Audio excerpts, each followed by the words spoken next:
Yep, you read the title right. Today, we're going to be stealing. Outlaws of Thunder Junction is here, and I wanted to make my very first deck guide. Today, we're going to be taking a look at Laughing Jasper Flint. Now, this isn't really going to be a traditional deck guide. What I'm going to do instead is show you the commander, show you how they work, and give you different synergy pieces that you can use at different budget levels so you can build your own deck list.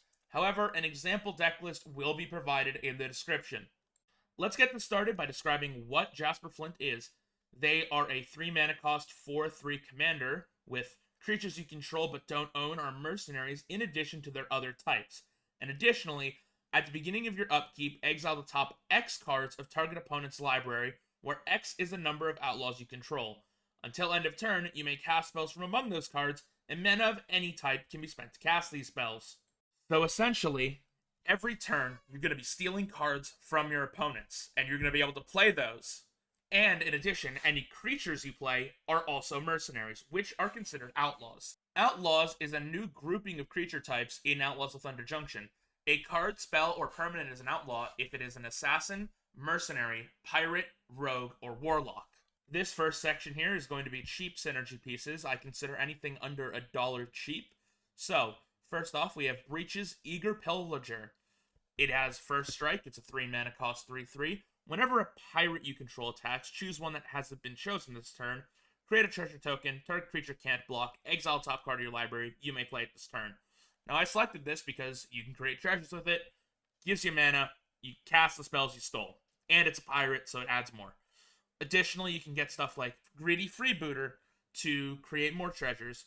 Or stuff like Hellspur Posse Boss to give all your outlaws haste.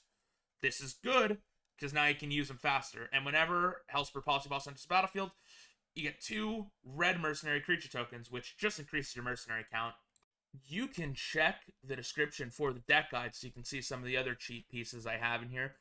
But mostly, it's just about getting bodies onto the field, getting as many mercenaries or outlaws as possible, and generating mana so that we can use them to cast more of our opponent's spells.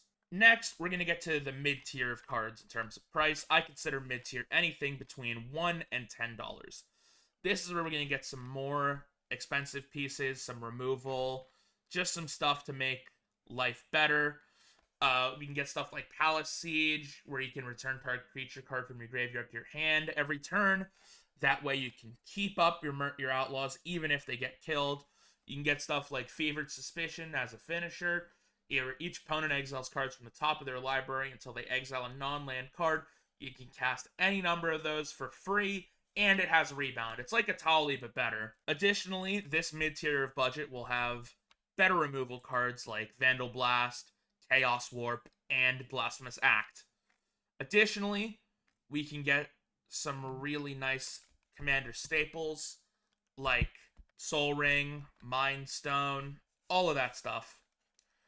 And Dark Ritual. This is a bit of a pet card for me, but I also like to put Elixir of Immortality just for graveyard recursion, and it's really easy.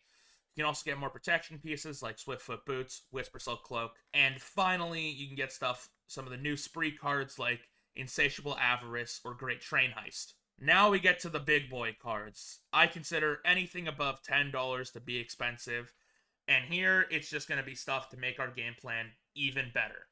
We're going to have stuff like Passionate Archaeologist, where a commander creature you own has, whenever you cast a spell from exile, this creature deals damage equal to that spell's mana value to target opponent.